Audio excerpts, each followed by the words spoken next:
Assalamualaikum warahmatullahi wabarakatuh dan selamat malam. So, Alhamdulillah, malam ni nama saya Dr. Azam Adam daripada DND. Saya akan bersama anda semua untuk mengupas satu topik berkenaan dengan topik yang sedang hangat sekarang. Ada satu kes dilaporkan 2 minggu lalu berkenaan dengan heat stroke atau stroke haba. Ada satu kes yang keluar di media. Ada satu mangsa kanak-kanak yang meninggal dunia disebabkan oleh heat stroke. Jadi sangat penting, topik yang sangat penting untuk anda ambil tahu sebenarnya, right? Okay, so Alhamdulillah, kita mula sikit dengan topik dengan ucapan Bismillahirrahmanirrahim. Bila kita bercakap tentang heat stroke atau stroke haba ni, alright, apa yang perlu kita ketahui adalah begini. Apakah dia mekanisme? Saya nak cerita sikit mekanisme lah, kan, bagi anda semua faham sikit. So sebenarnya badan kita ni, sistem badan kita ni Allah jadikan cukup sempurna. Dia ada, kalau ada yang dipanggil sebagai heat regulation dalam badan kita. Badan kita akan sentiasa mencari titik keseimbangan, atau bahasa medikalnya homeostasis. Maksudnya kalau badan kita terlalu panas, badan kita akan cuba turunkan suhu. Kalau suhu terlalu rendah, dia akan cuba naikkan untuk mencapai titik keseimbangan, iaitu biasanya kalau suhu yang normal tu berada dalam lingkungan 37.5 darjah Celsius. Okay? So yang menariknya adalah ada satu bahagian di otak kita, bahagiannya dinamakan sebagai hypothalamus. So hypothalamus ni ada di otak kita ni adalah satu area, satu tempat di mana berlangsungnya fungsi untuk mengawal kita punya tahap dahaga. Bila kita dahaga, bahagian hypothalamus lah yang memainkan peranan. Dan bila kita lapar juga, hypothalamus jugalah bahagian yang memainkan peranan. Dan selain daripada itu juga, bahagian hypothalamus jugalah yang mengawal kita punya suhu body core temperature. Suhu core, kita panggil body core temperature. Jadi, so apa yang berlaku adalah begini. Oleh kerana badan kita akan sentiasa mencari keseimbangan, jadi bila misalkan seseorang itu, maksudnya badan kita terlalu terbeban atau terlalu overwhelm maksudnya tak dapat nak tanggung lah dengan pekerjaannya, dengan sistem untuk mengawal suhu.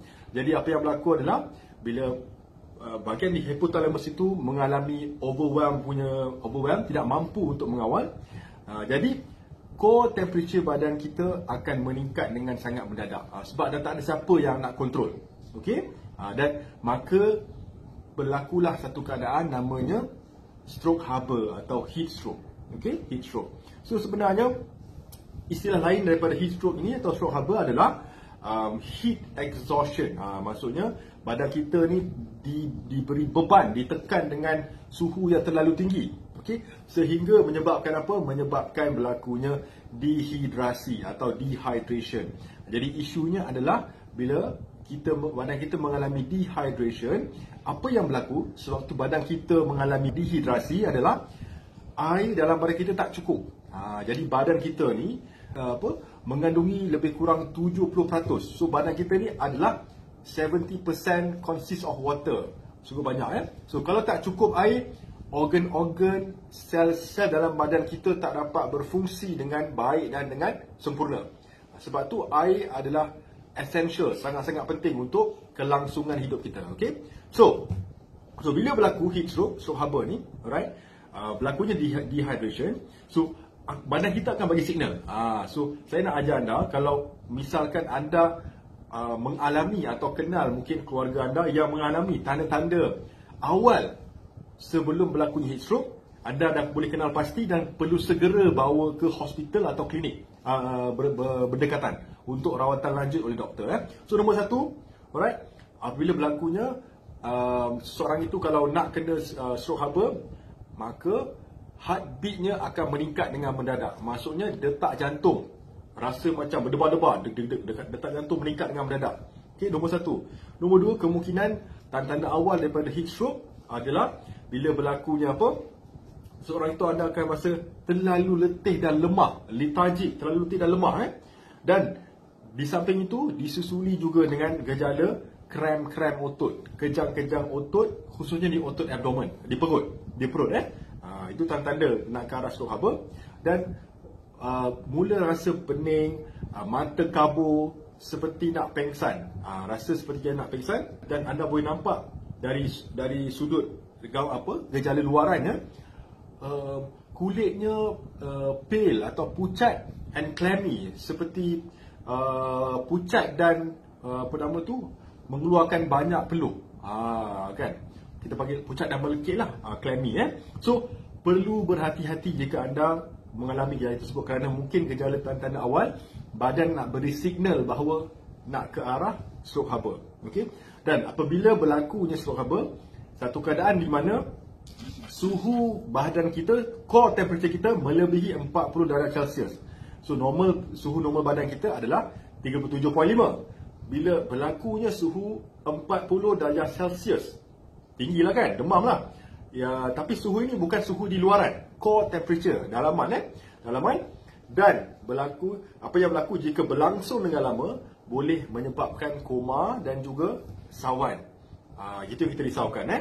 Dan selanjutnya apa yang berlaku boleh menyebabkan gagal jantung dan boleh berujung kepada kematian. Itu yang kita nak cuba elakkan. Okay?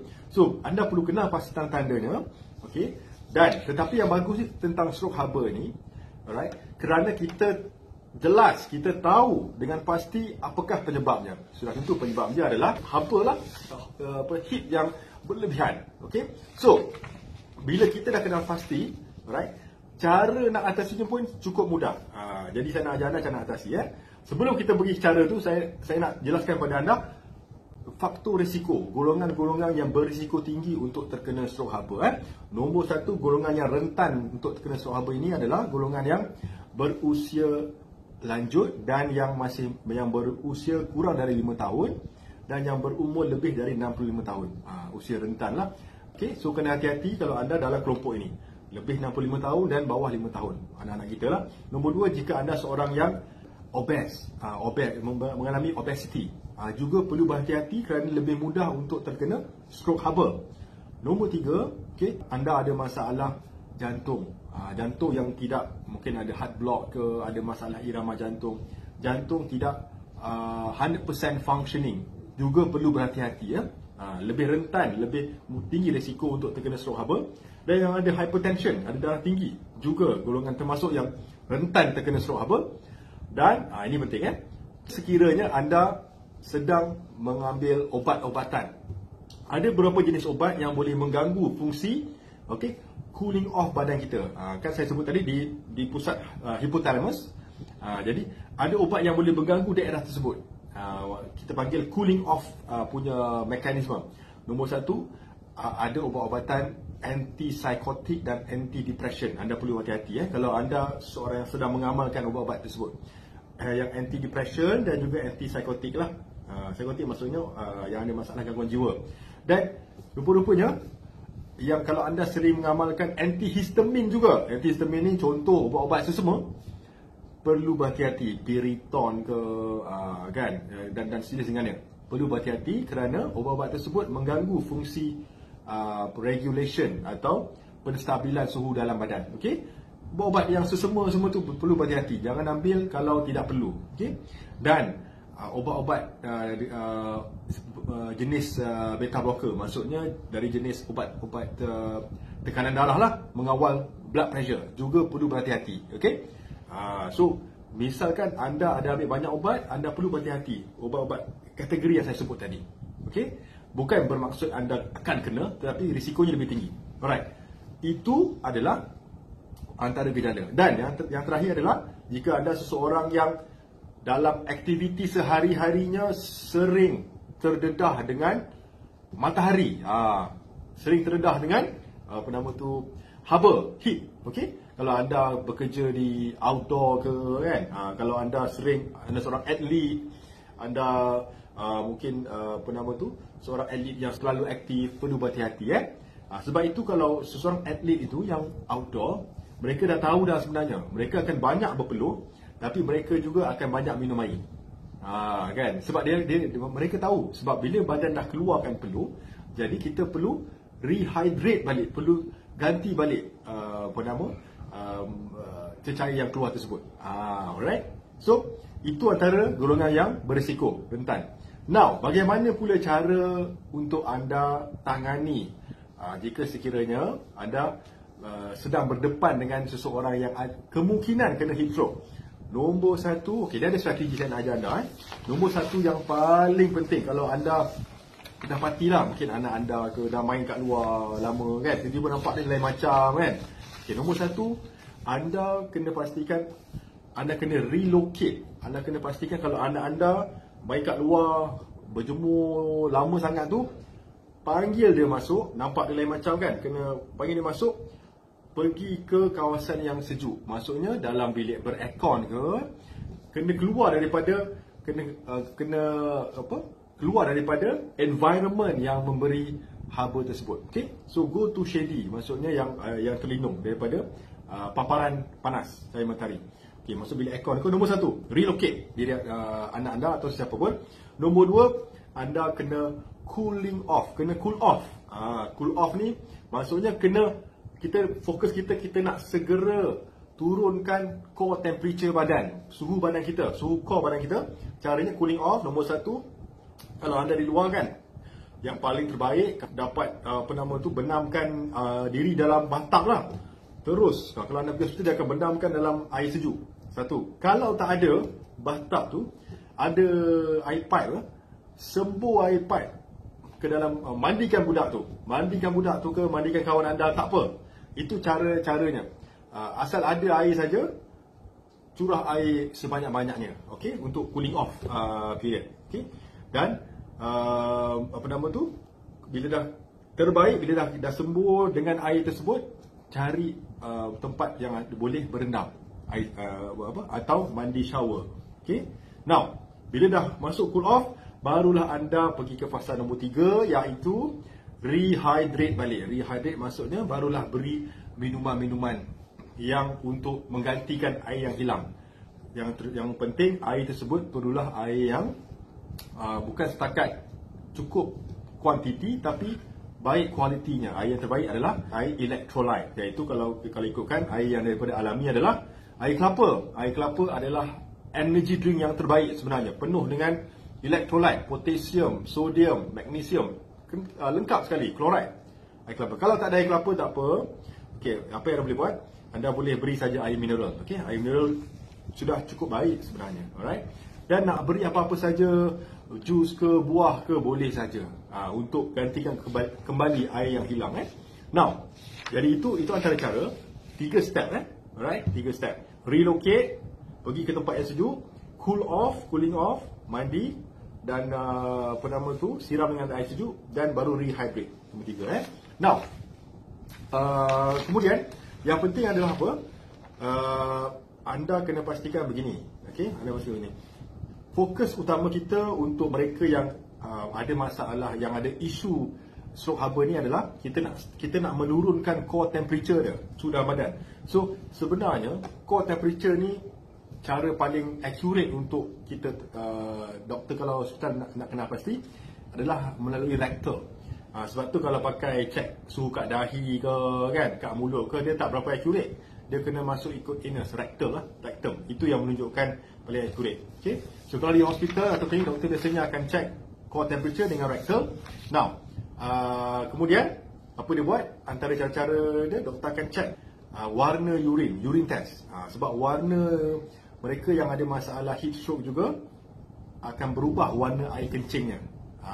Kan? Sebab heat stroke boleh mengganggu fungsi buah pinggang, ya, sebab buah pinggang memerlukan air, tak cukup air, memang ada masalah lah. Okey, dan biasanya di hospital, mungkin doktor di sana akan check darah juga, blood test, untuk check electrolyte, sama ada berlakunya electrolyte imbalance.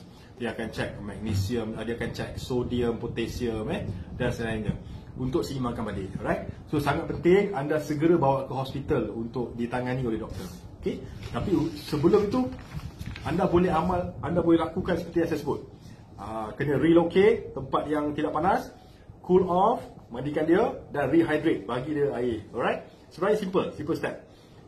Yang menjadi isunya adalah begini. budak-budak ni, anak kita, kalau kita tak pantau, so sangat penting kalau anda ada anak yang aktif bermain di luar, anda kena pastikan, anda kena bekalkan mereka dengan air yang mencukupi sebenarnya. Kalau mereka nak main kat luar lah, kena sering ingatkan. Sebab kadang-kadang budak-budak ni, dia terlalu seronok main, dia tak sedar pun. Dia tak minum dah berapa jam dia main je sampailah satu tahap badan dia dah terlalu kering, tak cukup air Jadi sangat penting anda memantau anak anda dengan sangat baik dengan teliti untuk mengelakkan daripada berlakunya stroke harper ni. Okey. Now, selain daripada itu, yang penting adalah begini. Okey.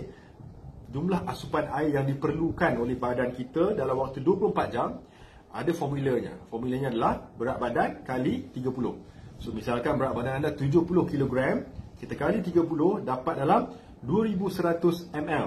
Kita convert kepada liter, jadi 2.1 liter, 2 liter lah. Kalau berat anda 70 kg, plus minus alright, 2 liter. Okey. Dan apa yang anda boleh buat? Anda kena pastikan, sebab sekarang ni tengah musim kan, musim panas. 30 minit sebelum beraktiviti, nak main futsal ke, nak main badminton ke, 30 minit anda minum dulu 2 cup air. 2 gelas air, satu gelas dalam 200 ml hingga 250, lebih kurang 500 ml lah. 30 minit sebelum anda bersukan atau bersenam. Sangat penting Now, setelah anda selesai bersenam, caranya anda perlu cuba ambil 1 gelas air setiap 20 minit. Maksudnya kita nak rehydrate balik, kita nak masukkan balik air yang hilang melalui peluh. Alright? So sangat penting anda amalkan tu. Lebih-lebih lagi di waktu musim panas sekarang, risikonya lebih tinggi untuk mereka yang terkena dehydration. Now, sewaktu anda bersukan juga, pastikan anda pakai pakaian yang sesuai. Maksudnya loose, jangan terlalu ketat, loose, dan lightweight, yang ringan, yang ringan. Sebab kalau pakaian yang terlalu ketat dan dia punya jenis material pun jenis yang panas, lebih mudah haba itu terperangkap dan menyebabkan badan anda lebih panas. So pakai yang lightweight, cotton ke, yang loose lah, tidak terlalu ketat. Dan sangat penting bahawa anda kalau bersenam tu jangan, kalau boleh, push too hard. Maksudnya know your limit. Janganlah terlalu, kata orang cuba nak all out main futsal ke main apa sehingga anda mengabaikan anda punya kesihatan. Mainlah berpada-pada dan tengok kondisi sama ada anda sihat atau tidak. Okey. In general, secara umum, insya-Allah kalau anda dapat jaga yang saya sebut tadi tu, anda akan insya-Allah tidak akan terkena stroke harper. Okey. Dan kerana ianya satu keadaan penyakit yang sebenarnya boleh dielakkan, tapi yang menjadi masalah ialah anak-anak kita lah yang kita tak pantau. So sebelum mereka bersukan, bersenam, sampaikan pesanan kepada mereka, ingatkan anak-anak anda supaya berjaga-jaga, okey, bekalkan air ke, itu caranya, Alright, so jadi saya rasa dari sudut tu okey, sedikit lagi Kalau buat anda yang meminati kita panggil herbal medicine ni lah, ada herbal medicine ni. Dia ada satu, ini sekadar perkongsian, sharing. So ada yang satu herbs ni yang banyak digunakan di negara Europe. So termasuk kategori Europe Old Folks Medicine, European. Ada satu tumbuhan namanya yarrow, Y-A-R-R-O-W, yarrow, atau istilahnya bahasa lainnya bagaimana tu, Phil's hop, devil's nettle, kan? Atau bahasa saintifiknya adalah Achillea millefolium, berbelit lidah nak sebut So tapi bahasa mudahnya yarrow, Y-A-R-R-O-W. So yarrow ni banyak digunakan di traditional medicine di luar negara untuk menurunkan body core temperature dengan pantas, untuk mensejukkan badan dengan pantas, yarrow ni dan ianya dikatakan efektif. Jadi kalau di luar negara, di Europe, kalau ada masalah-masalah sebegini, mereka dahulu menggunakan herba yarrow ni, okey, sebab ia tinggi dengan flavonoids, right? Dan tinggi dengan antioksidan dan boleh membantu menurunkan suhu badan, core temperature. Okey, so anda mungkin boleh Google ke, boleh cuba buat research berkenaan dengan yarrow ini herbs. Alright. So alhamdulillah, saya rasa sesi malam ni saya selesaikan dahulu. Saya doakan anda semua semoga dalam keadaan sihat walafiat dan bergembira berbahagia bersama keluarga tercinta insya-Allah. Kita jumpa lagi di waktu yang lain. Salam sahabat daripada saya. Dan jadi assalamualaikum dan salam sejahtera. Selamat malam semua ya. Jaga diri masing-masing. Bye. Baik, saya mencari cuma 20 orang saja yang kali ini untuk saya buat kelas demi kelas untuk saya mengajar dia jadi dropshipper saya. Saya punya trainer, saya dah ajar di mereka untuk train you all tanpa modal langsung, yang perlu cuma handphone dan jari yang masih boleh bergerak. Kalau itu ada, you dah boleh berniaga tanpa modal, tanpa risiko apa-apa, sama ada you bekerja boleh buat part time ataupun full time suri rumah tangga, no problem. Dengan syarat you kena rajin sedikitlah belajar dan ikut apa yang kita tunjukkan, sebab semuanya dibuat secara percuma. So kalau nak dari antara 5 hingga 10 ribu tu, orang kata apa, senang-senang aja kalau you buat betul-betul. Okay, nak lebih pun boleh, tak ada masalah. Nanti kita pelan-pelan akan ajar you, dan yang penting you sign up dulu secepat mungkin. Cuma 20 yang pertama saja, okay?